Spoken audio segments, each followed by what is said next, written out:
A word of warning. This podcast explores graphic and disturbing stories and includes strong language. It therefore may be unsuitable for our young listeners or other people who may find it disturbing. Hello and welcome to True Crime Daily, the podcast, bringing you high-profile and under-the-radar cases from across the country every week. I'm Owen Michael. With me is Loni Coombs. Hello, Loni. Welcome. Hello, Owen. Loni's a legal analyst and former Los Angeles County criminal prosecutor who's covered cases including the trials of Casey Anthony, Jodi Arias, and George Zimmerman, among many others. Glad to have you back. Great to be here. What are you doing for the new year? You know, I have a new case that I'm going to jump into at the end of January. It's a really good case. And it should Anything you can say about it, or are you keeping it all under wraps? I can't, but it'll end up on Oxygen. Mm-hmm. So gotcha. In the new year. We'll watch that space. And you have plenty of other good content out there if people want to go to oxygen.com, look that stuff up. A lot of good true crime content these days, so we'd encourage it. So this week, we're talking about Scarelore, which is a fairly new term that I had not heard before, but essentially it's urban myths. Yeah.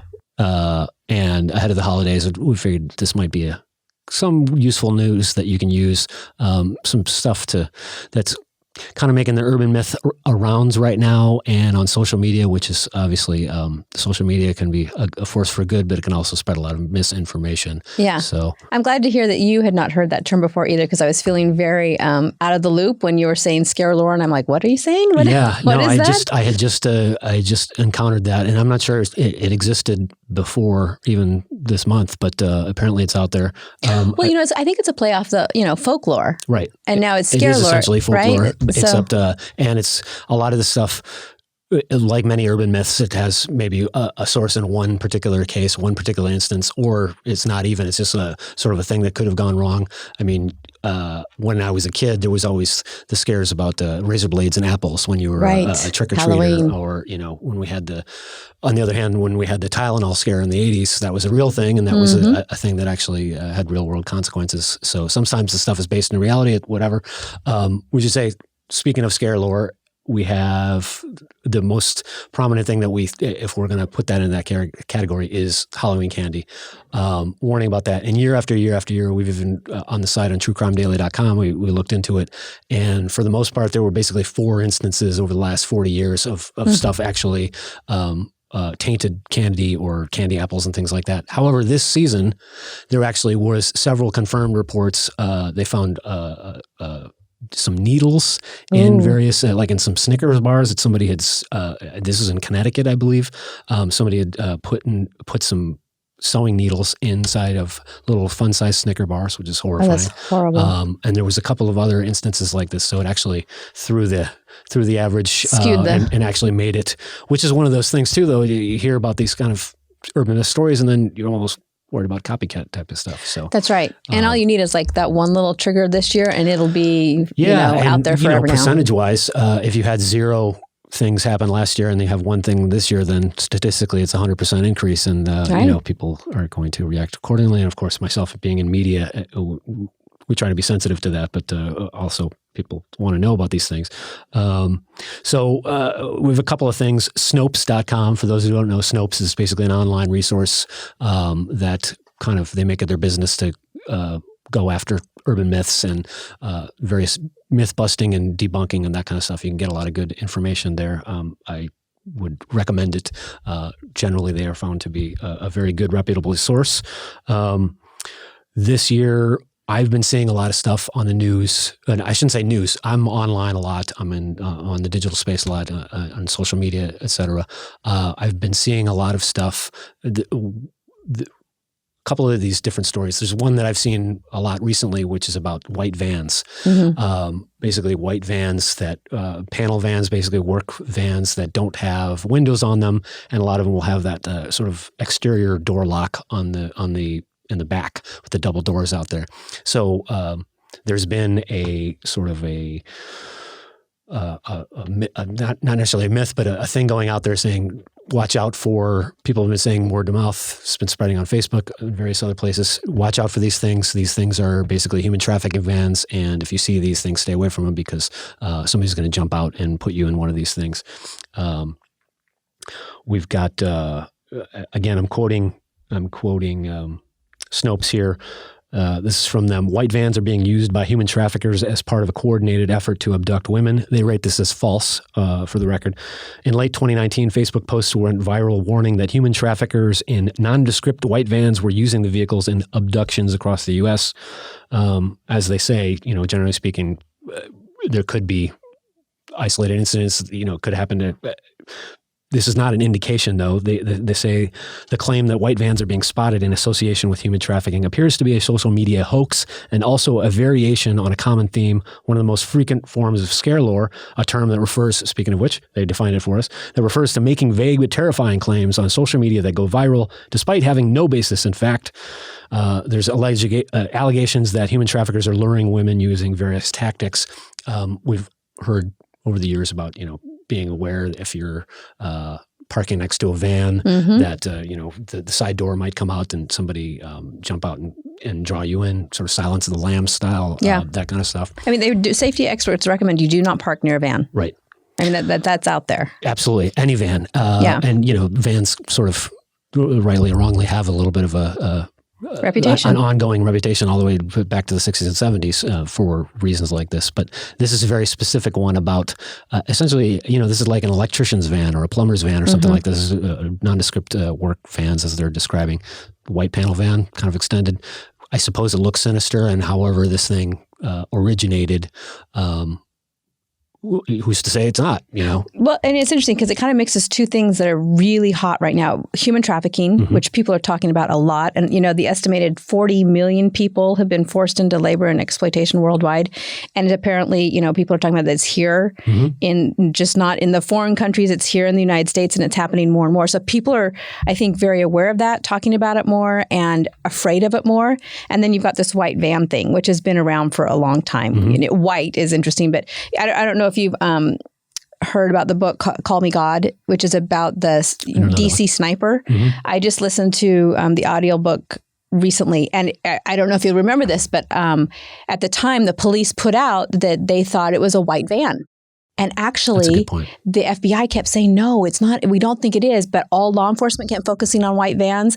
All the citizens who would call in, they were focusing on white vans to the point where, people were getting targeted if they drove a white van. A little bit of a panic and an overreaction to it. And it wasn't a white van. No, and if, this is an aside, but as you recall, the guy had a tricked out backseat to it. It was basically a Chevy Impala. I forget maybe it was a Caprice Classic. It's a big older sedan, and he was basically lying down in the trunk and had a dropout from his from his license plate and was firing from there. But that's talk about it. You cannot predict or plan for something so random like that. But that's a good point. I hadn't put that together, but that was that has some origination there as well. Well, and the other problem too with this stuff is that apparently there's been some violence. Because people are so worried about the white vans now. In November of just, a few months ago, a man driving a white van in Memphis, Tennessee was shot and killed after he was falsely accused of attempting to abduct a woman.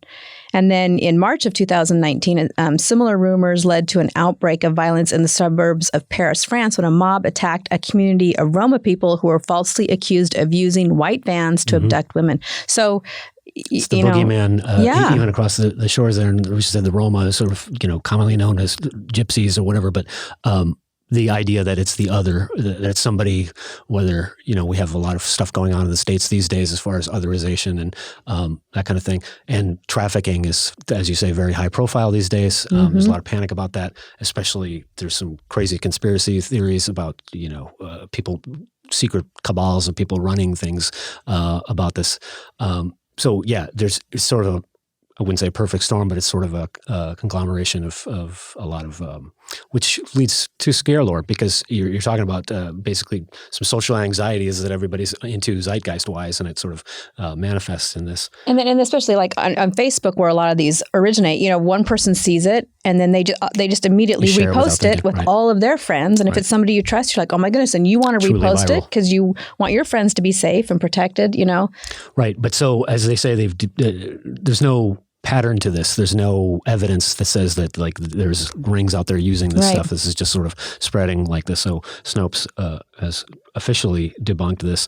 But we should say, as always, situational awareness is the key. I mean, the law enforcement and everybody, personal security experts talk about, even when you're going to your car, check the back seat. Don't take anything for granted. And this is anybody, men, women, children, anybody, being aware of who's around you when you're parking and when you're returning to your car and that kind of thing. Especially the holiday time, and it gets dark so early and people are shopping and out in those parking lots. Be really careful. There's a lot of shopping going out here. I mean, it's America's pastime at this point, this time of year, and there's a lot of parking lots out there, which leads us to yet another one. There's a similar one about zip ties. This was new to me. I've been hearing a lot about the van stuff, but I haven't personally seen this, but apparently it was out there enough that there was a couple of photos online as well. There was this, the myth is basically that if you come to your car and there's some zip ties around your windshield wipers, that is basically a marker for whoever the spotter for this thing is. You see this is false too, by the way, but this is how the myth apparently goes: is there's a spotter sees somebody getting out of the car. Okay, we want to come back and get that person later, so they mark the car with a zip tie on the windshield wiper. Again, does not appear to be any relation to facts. And nor does that one make sense. I mean, why would they need to mark the car? Why don't they just sit and wait till the person comes back out? Indeed. I agree. But, with zeitgeist and panic and things like that, that it gets out of hand. I'm quoting Snopes here. Sex traffickers are leaving zip ties in the cars, homes, and mailboxes. So it's not just the thing, but some of the photos I've seen is on windshield wipers. Sex traffickers are leaving zip ties in the cars, homes, and mailboxes of potential targets of the crime. One such story went viral in October 2018 and again in late July 2019. That's when I encountered this out of Texas, when social media users shared a meme stating that human traffickers were leaving zip ties in some posts, black in color, on homes, mailboxes, and cars of potential female victims to either mark them as targets or distract and abduct them for sex trafficking purposes when the woman tried to remove the ties. In other words, you're like trying to mess with things. Somebody comes up behind you because you're distracted. That makes more sense, the distracted, because you do, you focus on that and you're vulnerable, but not necessarily just sex trafficking, but anything, being robbed or, something like that. Again, situational awareness is everything. And I suppose if you found one of these things on there, it's almost unfortunate because you can see pranking. If you've got people kind of worried and a little hysterical about this stuff, and then somebody thinks they're funny or thinks that they're, or trying to mess with people. That could be a thing. But again, Snopes has debunked this. There is no evidence. There's no pattern of this thing actually coming out. But it's, again, one of those things that is being shared online. And we'd like to kind of address that. And, I keep saying it, but situational awareness is more than half the battle there about being just be aware of what's happening. I've also heard, if there's anything on your windshield or on your car when you get back to it from a parking lot, get in your car, drive away, go somewhere else first before you pull it off. Right. Yeah, absolutely. I mean, safety first. Then speaking of a similar one there, we've got one went viral this year. Late April 2019, again, I'm quoting Snopes here, a hoax spread on Facebook alleging that a sex trafficking ring was attempting to locate unwitting girls on the social platform Snapchat. Police and Snapchat both confirmed the rumor is unfounded. That's a recurring thing that we see a lot, not just Snapchat, but in social media in general, in that there could be some targeting going on that way. We've seen plenty, certainly on this show and on truecrimedaily.com, there's more than a few soliciting type cases where people will try to, fake their own identity and try to meet girls or meet young people and that kind of thing on Facebook and whatever else. And this one specifically is about Snapchat, but it's not prevalent enough to be evidence. There's not enough evidence for this to be a prevalent pattern. However, if you're a parent or even if you're just anybody really, you should be careful about what you're sharing on social media, even to things like in the background, being identifying that way. But again, we sort of made light about this a little bit. It seems almost like Snapchat itself is not quite as popular as it was 6 months or a year ago. However, there's a lot of people on it, so we wanted to sort of make you aware of that. Again, definitely know too if your kids are on it. Pay attention, look at it, see what they're doing, who they're talking to, because it is a way for, I am hearing, and these are legitimate cases recently where, there's a person, an individual who preys on, young girls and will pretend to be, a potential boyfriend, build a relationship, get photos from them. And we're talking about junior high school type girls. And once they have the photographs, then they start to, extort them. Sure. Yeah. This is along the lines of revenge porn, except that this is being used to, I will release this if you don't do what I say. And a lot of these young women don't even tell their parents for months and months, and they're just living with this nightmare, not knowing what to do. So it's definitely a gateway for a lot of those things. So just be careful. Yeah, social media awareness. I'm not a parent, but it seems extra fraught these days with that. And, kids are, especially when you're dealing with teenagers, there's a certain amount of secrecy and not the kids are trying to be sneaky, but they're trying to be separate from the parents and keep certain things and have their own identities and that kind of thing. Yeah. And social media plays a gigantic part of that. Yeah.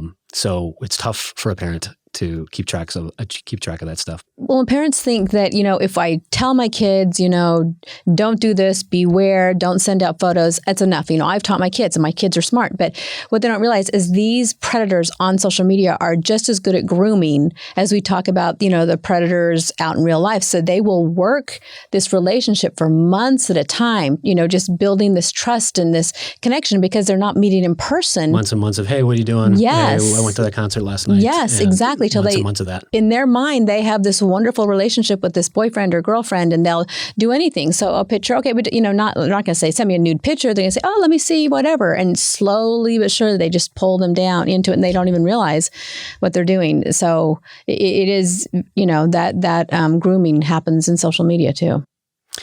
Yeah, I don't have any, obviously, like I said, I'm not a parent, but I don't envy anybody who's having to deal with that these days, but it's definitely worth staying on top of. Owen, one thing I would say about this Scarelore, and I think a lot of us, are guilty of this. I am too. I mean, you look at Facebook and you see these posts and they look official and it looks like something, you want other people to know about, so you send it along. We all have to be careful about, what are the sources of this information? Just because it's popped up in an official looking, picture and comment doesn't mean that it's, legitimate. So do a little research before you send it out, into space and see, where is it coming from? Is it legitimate? Is it from a law enforcement agency? Yeah, I think society-wise, we're dealing with a lot of disinformation out there, and there's some bad actors out there that are really working hard to make disinformation seem palatable, to give it the veneer of, oh, this is sort of an official-looking law enforcement state thing, or this sort of looks like, oh, it's Newswork, not Newsweek or something, but it looks like Newsweek, or So yeah, I think it behooves all of us. Everybody across the spectrum to sort of be a lot more critical about your information that you're taking in and being not just sharing stuff. I mean, it's a lot different than it was 10 years ago. Yeah. There's a lot of people taking advantage of this stuff, and I'm as guilty of it as anybody else, but it behooves all of us to sort of really kind of slow it down and be sure of the information that we're sharing, because we don't want to hurt anybody that we're friends with or hurt physically or put them in bad situations. We just don't want bad information out there. You don't want to. It's scary enough world out there. We don't need people extra paranoid and making it worse. Right, cause more anxiety, amplifying that kind of thing. So, yeah. So anyway, we want to put those three examples out there and just say in general, situational awareness, as well as being very critical of the information that you're receiving out there and that you're sharing, and for everybody to have a very safe holiday and shopping season. And so we get comments on truecrimedaily.com and our various social platforms. We have just about 6 million followers on our various Facebook, Twitter, YouTube accounts. Check us out, truecrimedaily.com. And we have a lot of people that weigh in on various stories. This particular story this is Rossi Adams the second. We covered this story earlier this year. This is about a guy who tried to buy a domain name, an online domain name from an Iowa man, but the owner refused to sell. This guy, Rossi, was he had a particular website related to Iowa State University, and he wanted to get this domain that more closely represented his company. And he was accused of convincing his cousin to go to this man's house, break into the domain owner's house, where he tried to force him at gunpoint to transfer the domain to this fellow, Rossi Adams. The guy went in with a mask and like sunglasses and the whole thing and had a gun, went into the house. The guy ran upstairs. Then the suspect chased him up there. He shot the guy in the leg, and then they struggled with the gun, and then he got shot. So the guy got a gunshot wound to the chest, and he went to jail for 20 years. And he was allegedly put up by this man, Rossi Adams, who this week got 14 years for the plot to hijack this internet domain. By the way, if I buy that domain or if you transfer that domain, there's kind of a digital trail on that. It has my name all over it. So I don't know what this guy was thinking. It's obviously not the brightest bulb, but he's serving 14 years for that. So we had some people weigh in on that. So we have Christina C. who said, well, that was dumb. And John K. said, how's that going to work, stealing a domain name? Kind of what you were saying. But my favorite is Emerald D. said, a prison cell is now your domain for 14 years. IRL, as they say online. In real life, yes, your domain is now prison. So poor choices lead to poor results. For our next one, we have a Georgia special education teacher who faces a felony charge of cruelty to children after she allegedly made a boy who had defecated in his pants sit in his own waste to, quote, prove a point about restroom habits. That seems counterproductive. No, that's upsetting. Edna R. said, that's so hateful. The child is in special ed for a reason. Very good point. Jonathan B. said, 5 years old. She tortured a 5-year-old boy. She needs severe punishment. And Violet W. said, if you don't have love and patience for children, please find work in a different field. Hurting people hurts other people. It's true. Why are you in this field? Why are you in the education, particularly special education space, if you don't have the patience for that? And that seems particularly grotesque. Yeah. No, the kid's not going to learn that way, but it's a traumatized child. Well, as I say, we get the comments. So that is our show for this week. I want to wish everybody happy holidays. Loni, where can viewers and listeners find out more about what you're up to in the future here going into the new year? Instagram and Twitter and oxygen.com, their website. We've got all sorts of good content on there. Thanks for being here yet again. Thank you. Appreciate you having you on the show. For our viewers and listeners, find our content on Spotify, iTunes, Stitcher, and Google Play, and on YouTube, and get updates and subscribe to our newsletter at truecrimedaily.com. Until next week, this is True Crime Daily, the podcast reminding you, don't do crimes.